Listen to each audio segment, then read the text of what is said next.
Scientist David has seen his experimental process restore dead animals to life. When his wife and laboratory collaborator Ruth is killed in an automobile accident, he turns to his surgeon friend Ed for help with a human experiment, despite Ed's grave objections. From the 1947 ABC revival of Lights Out, this is episode number 2, Death Robbery, written by Wyllis Cooper and starring Boris Karloff as David.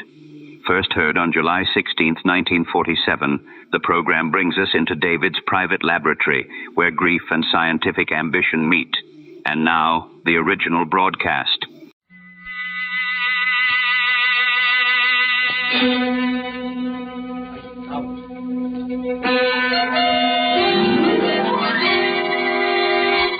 It clicks.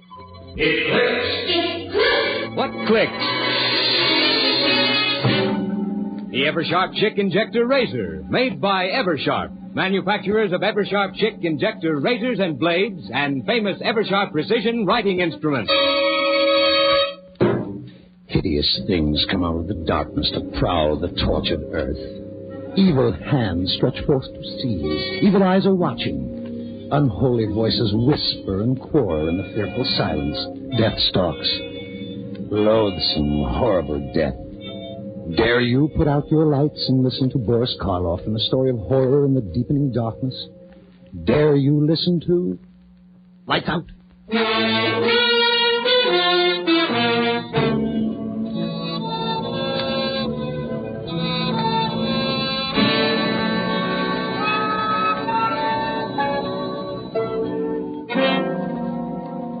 I'm glad you brought up the question of ethics, Ed. Sometimes I think science is too ethical. Stands in the way of research. I don't know, David.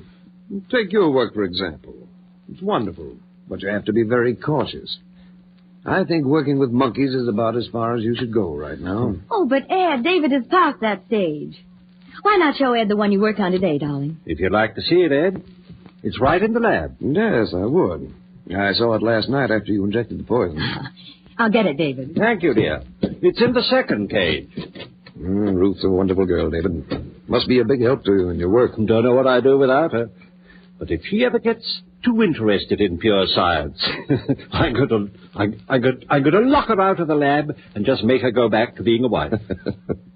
How do you find time for a wife? Now, look here. All you practicing surgeons think the research man is a machine. Not me, Ed. Ruth means more to me than all the discoveries I might make. Her happiness is all I live and work for. Well, I can't say that I blame you. She's a very charming person. Here he is. Same one you saw last night, Ed. Stone dead. And there he is, just as healthy and alive as any other monkey. Why, it's amazing, David. Naturally, I followed all the experiments along this line, but you seem to have progressed much farther. David can't go any farther with animals. He's ready for the next step. And he can do it. Well, I'm all for research, David. But you have a moral obligation in this sort of thing. How do you know it'll work with human beings? Oh, you're a surgeon yourself, Ed. You know that human beings are animals just like all the subjects I've used. I know it'll work. Well, knowing it won't get you far with society. You'll have to submit proof. I know that, and I've tried every way I can think of to get a human being to demonstrate on. He's tried insane asylums, penitentiaries, everywhere. No one will listen to me. Well, in a way, you can't blame him.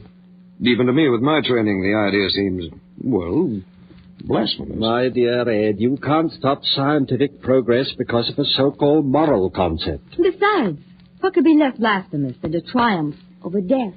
I'm sorry, but I can't see it that way. I wouldn't want to try it on me. When I'm dead, I want to stay dead. Oh, that's foolish, Ed. Well, if I die first, I want David to use me for a subject. Ruth. Don't look so startled, Ed. She's always been my strongest supporter, but I'm not going to use her as a subject. I like her too well as a wife. Still, it gives me the shivers to hear you talk that way, Ruth. Well, why? I've seen David's work grow to where the technique is perfect. Before long, his experiments will be recognized by the whole medical world. And if I can help him achieve that goal, I'm willing to do anything. Living or dead. I mean it.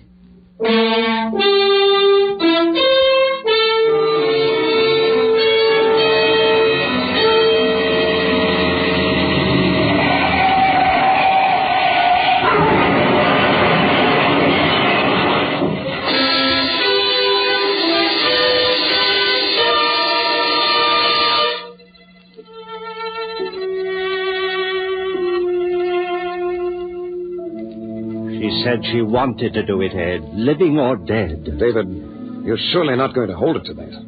Not now. Of course I am. She meant it. But I called you over here tonight, Ed, because I need help. don't tell me that. But I want you to help me bring Ruth's... To bring her here? That's exactly what I mean. David. Will you help me? Or must I bribe some stranger? David, why don't you give this thing up? It's inhuman. Ed, if I succeed, I'll have Ruth back. Don't you see how much it means? Well, yes, if you're successful. Oh, I've no doubt about that. Look, I've got my laboratory record. 714 times I performed the experiment on guinea pigs, rabbits, monkeys. 714 times it's been successful. Don't you see? But, David, this is no laboratory experiment. Ruth was your wife. She is my wife. The only woman I ever loved. That's why I want to bring her back here and start her breathing and living again. There's an ugly name for what you're asking me to do, David. I know. Grave robbery. But there's a better name for it, Ed. Death robbery. We'll rob old man Death.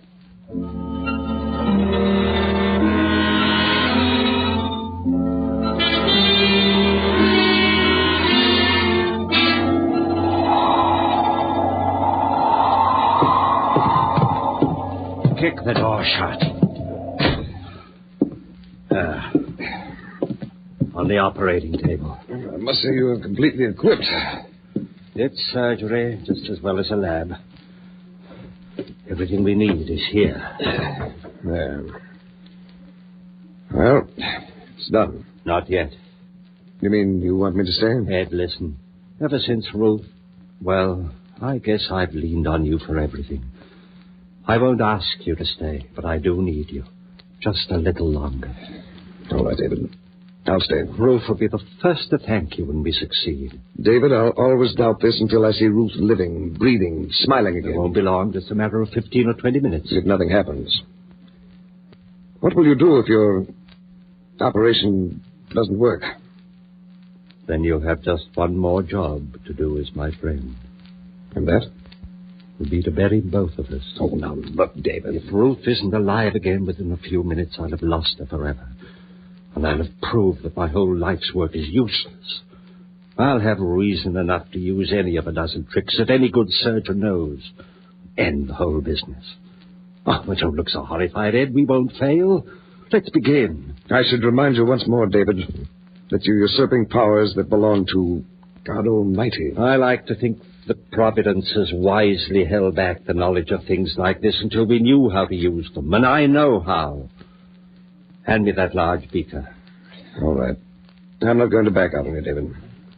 What shall I do? Do. You'll work as you haven't worked in surgery before. Thank heavens I've got your skill on my side. Now then, first strap the sphygmomanometer on her arm. I just happened to think of something. Keep moving. This is all a matter of timing. But, David... Here are your instruments. And I want the incision right here where I'm shaving the hair. Make a small incision just at the fontanelle while I prepare the solution. David, have you considered... Please, work fast. But, Dave, what? She was embalmed, you know. Of course I know that. I've something to replace the blood and counteract the fluid. It's ghastly. Finish the cut. I know what I'm doing.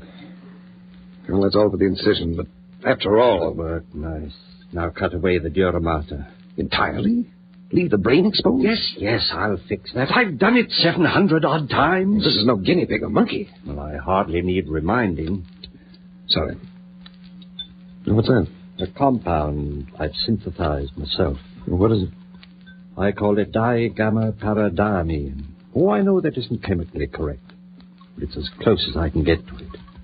I knew that something like it must exist. It took 3 years to track it down. It took me that long to make the first drop of it. Oh, you know what you're doing, all right. Yes, I do. Now, then, if you're finished, take the leads from that storage battery there and attach the positive to the silver plate on the shelf. Put that at her feet. I feel as if I were doing something unholy. Place the tip of the negative in the incision you made in the skull. Be sure the tip of the wire actually penetrates the pia mater. David, what if you bring her back? I will bring her back. But what if you bring her back and find she comes back without her Soul. What? A soul? Yes. You're a surgeon, and you believe in a soul? Well, I hesitate to say there is no such thing. You've seen a good many deaths, haven't you? Have you ever seen any evidence that the soul escapes at death? Perhaps I couldn't recognize the evidence. Put it this way, then. If there is any soul, it either leaves the body or stays with it at death. Now, no reputable surgeon or physician has ever been able to report the slightest evidence of the soul's having left the body. So, the soul, if there is a soul, must stay with the body, a part of it. I'm ready now, if you've finished. Everything's set. Good. Close that switch, then, at the battery. Watch the meter and keep the current between plus and minus 5 of 150. There's a rheostat on the edge of the table. All right? All right. Now, I'm going to inject 10 cc's of adrenaline in the brachial artery. Adrenaline? Adrenaline and something else. There. God, she's beautiful, Ed. Yes. She was. She is. You'll see her in a few minutes, just as she was. I wonder what you'll have to tell us. Nothing. Death is only a transcendental sleep. Do you really believe that, Dick? Oh, well, what's the difference? How's the current? Let's see. What? It's jumped to 180. Good. Bring it back to 150. That's the result of the injection. On a dead body? Let's say suspended animation. There are still a few things in surgery you don't know, aren't there? I never dreamed of a reaction like that. I'll show you more. Help me swing this lamp over here. But let the ammeter go. It'll hold steady for a minute now. But it might jump again. No, it won't. I've been all through this before. The reactions are exactly the same as the others. Well, this lamp. X-rays? No, it's a modification of the cathode ray. And just another of my developments. I call these theta rays. Why do you call them that? Well, most rays are named for the first few letters in the Greek alphabet. Alpha, beta, gamma, and so on. Well, that explains theta. Didn't you say theta? Yes. But theta was called the letter of death by the ancient Greeks. Well, that's right. It was the first letter in the word thanatos. Death. Yeah, I see. A theta without death. Maybe I was too sentimental. Maybe. At least human for once. Let's not argue. Here goes the ray. Now, quickly, the solution. Inject it? No, pump it. I built this pump especially for it. There's the pump switch, Ed. Here? Yeah. Turn it on and watch the ammeter. Okay. It's jumping. How far? 155. Let it go. 160. 170. Hold it there. It'll stay there now. Listen carefully. Yes. As soon as I turn off the pump, I want spigma readings. But there won't be any blood pressure. Wait and see. Give me a reading each time I ask for it and take them carefully. Are you ready? This is fantastic. I'm ready. Okay. Reading. Systolic 0. Diastolic 0. That's all right. It will take a few seconds. Now. 40. My God. Diastolic. Hurry. 0. My aortic valve is still open. I'll turn off the ray. Reading. 48. Over 42. David, not yet. Now the stopwatch. 7 seconds after I say go, I want the systolic. Now you have it? Right. Ready. Now, go.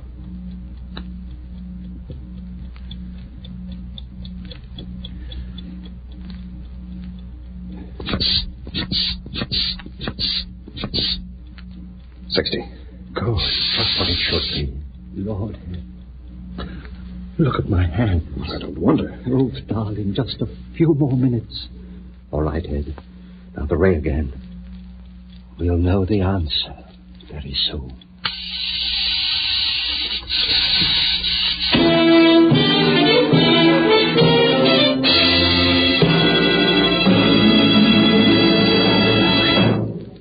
The second act of Lights Out, starring Boris Karloff, will follow in just a moment. But now, listen to the sweetest shaving song ever written. Push-pull, click-click. Changes blades that quick. Push-pull, click-click. With the Eversharp Schick Injector Razor, yes, it clicks for men everywhere. Because the Eversharp Schick Injector Razor is the world's one and only razor with the automatic blade changer. No blades to unwrap. Fingers never touch the blade. Just push-pull, click-click. And a keen new blade is automatically locked in correct shaving position instantly. It clicks because the Eversharp Schick Injector Razor makes shaving 50% faster, 100% safer, 200% smoother. Just try the Eversharp Schick Injector Razor for 1 week. See for yourself the difference. It's a $1.75 value. Special now, only $1.25, complete with 20 blades. For the shave of your life, the rest of your life, switch to an Eversharp Schick Injector Razor. Get yours tomorrow. Push-pull, click-click. Buy an Eversharp Schick.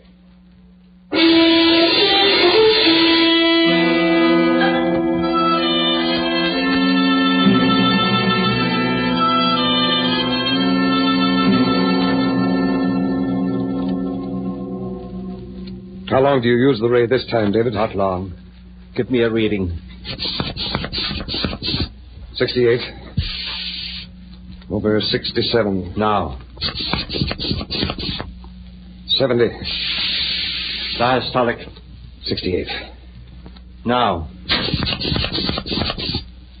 David, 118. 76. Close. Now. 120. That's it. 80.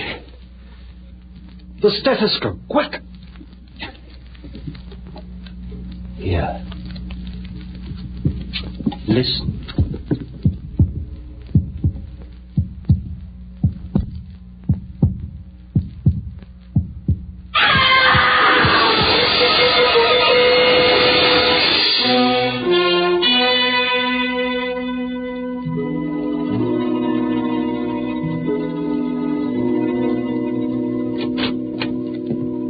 Still asleep?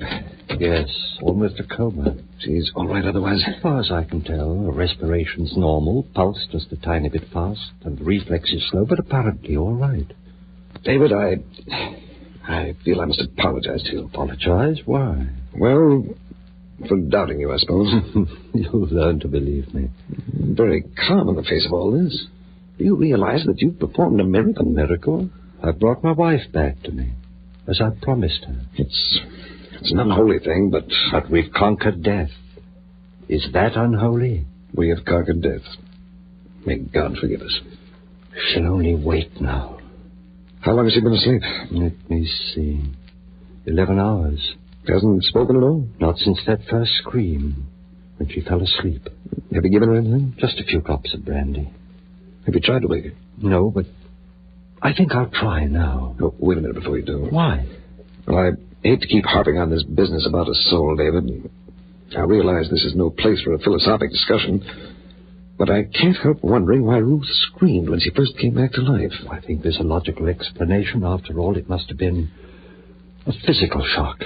That's true. It must also be true that there was a great mental shock involved.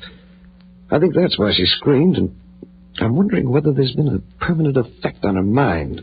Or, as I prefer to think of it, her soul. Oh, you're simply borrowing trouble, Ed. I've never seen any sign of permanent damage in my other experiments. Don't forget that Ruth was a human being. Well, there's only one way to find out.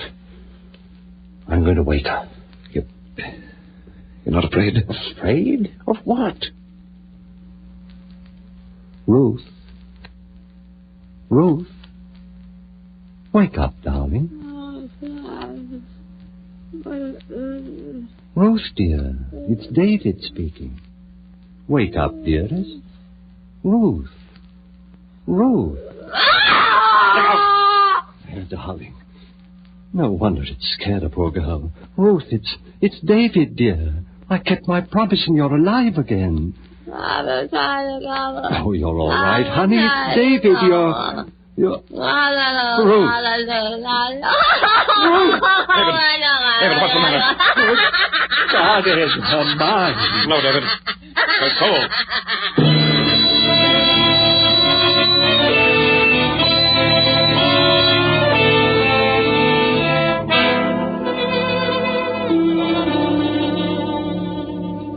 David, you'd better go out for a little exercise now. I'll stay here with her. I'll stay while you go out and walk around a bit. You've been there with us since 8 o'clock last night without any letter. Go on, I'll stay. Ed. I know, old boy. I'd give anything myself if we could undo what we've done, but... Ed, what can I do? Well, there may be something. Let's try an experiment when she wakes up again. What kind of an experiment? Well, let's see if we can talk to her, get her to say anything. If we can get a flicker of intelligence, maybe we can teach her, build up from a small fragment. Maybe it might work. I'm going to wake her up and try it. But not now. Why don't you take a walk, relax a little, and get something to eat while you're out? Eat, I can't eat. I'm going to wake her. Ruth. David, why not let her sleep? She's waking up now.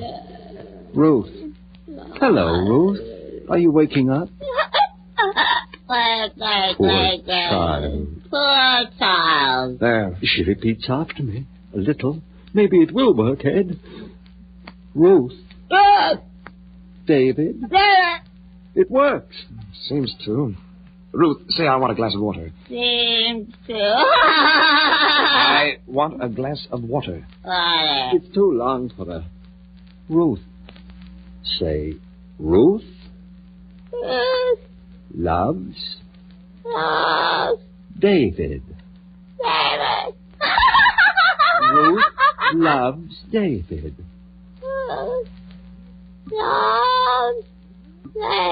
Ruth loves David. Working, eh? Maybe. But what is she thinking? I don't know. Stop me! Wait a minute, old man. Too much for you, tired as you are. Go on out and take a little walk, and I'll work with her for a while.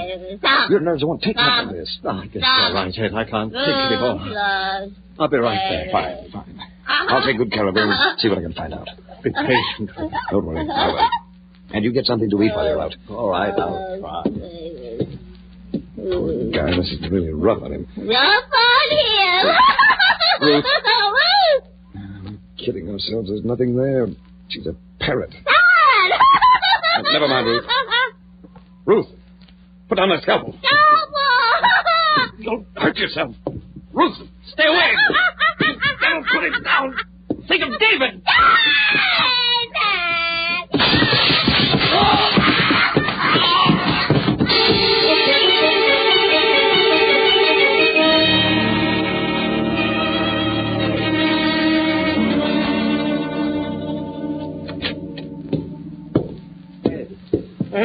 Here, David.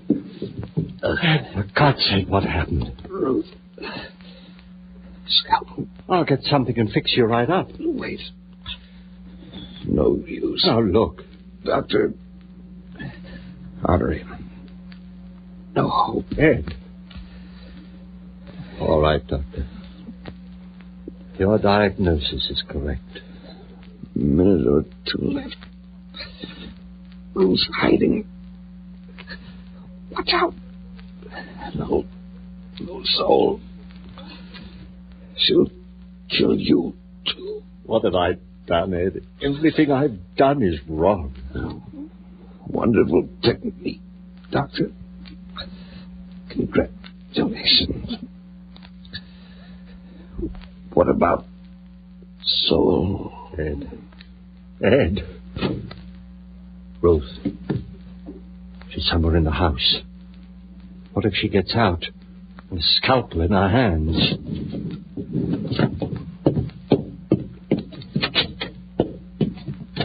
There's been enough damage. Ruth!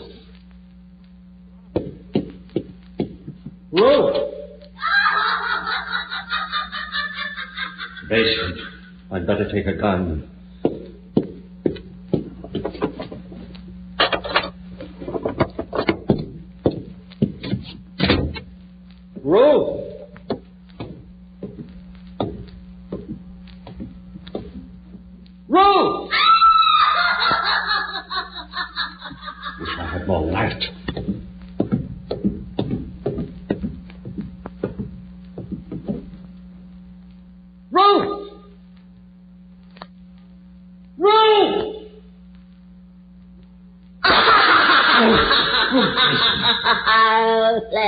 Ruth, now give me that scalpel. You'll hurt yourself. Ruth.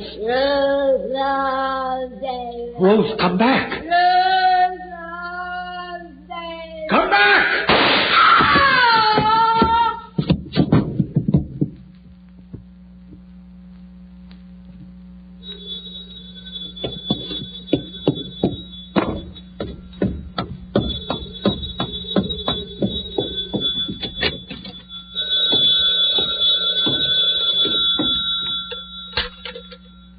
Hello? Yes? Oh. Hello, Doctor. Well, I've been busy in the lab. No, there's nothing new. Just an experiment.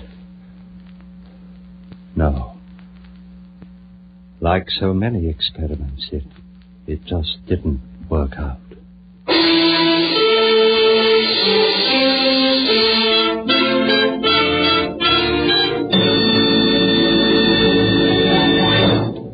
Eversharp Chick has just presented Boris Karloff in the first of the new series of mystery and terror stories, Lights Out.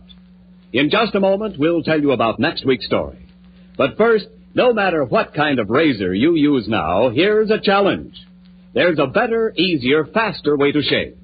Eversharp Chick Injector Razor has banished forever 90% of the nuisance that makes shaving such a chore. Ends nuisance number 1, no time wasted. Eversharp Chick Injector Razor has been proved at least 50% faster. Ends nuisance number 2, it's safer. Patented guard bar prevents skin irritation, even under nose. Eversharp Chick shaves clean and smooth without skin irritation. Ends nuisance number 3, nothing to take apart or put together. World's easiest razor to clean. Just rinse, shake, put away. Ends nuisance number 4, no blades to unwrap. Fingers never touch the blade. Just push-pull, click-click. Because Eversharp Chick's the world's one and only razor with the automatic blade changer that locks a keen new blade, the world's sharpest blade, in correct shaving position instantly. Yes, it's 50% faster, 100% safer, 200% smoother. So for the world's quickest, easiest, cleanest shave, change to Eversharp Chick Injector Razor. It's a $1.75 value, but special now for only $1.25, complete with 20 blades. Buy yours tomorrow.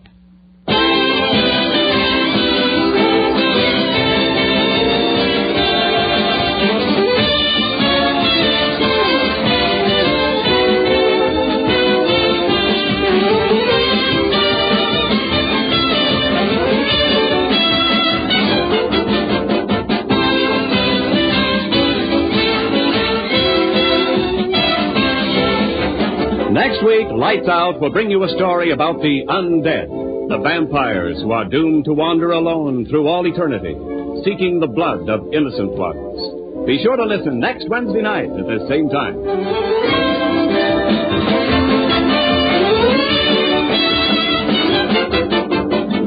Lights Out is produced and directed by Bill Lawrence.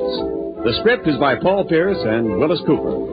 This is Ken Niles speaking for Eversharp, manufacturers of Eversharp Chick Injector razors and blades, and famous Eversharp precision writing instruments. For birthdays, weddings, anniversaries, and business gifts, remember the best gift of all is an Eversharp CA pen. Buy yours tomorrow during the sensational Eversharp CA pen sale. Buy now and save as much as 60%. This is ABC, the American Broadcasting Company. You have heard Lights Out, Death Robbery from July 16, 1947. Good night.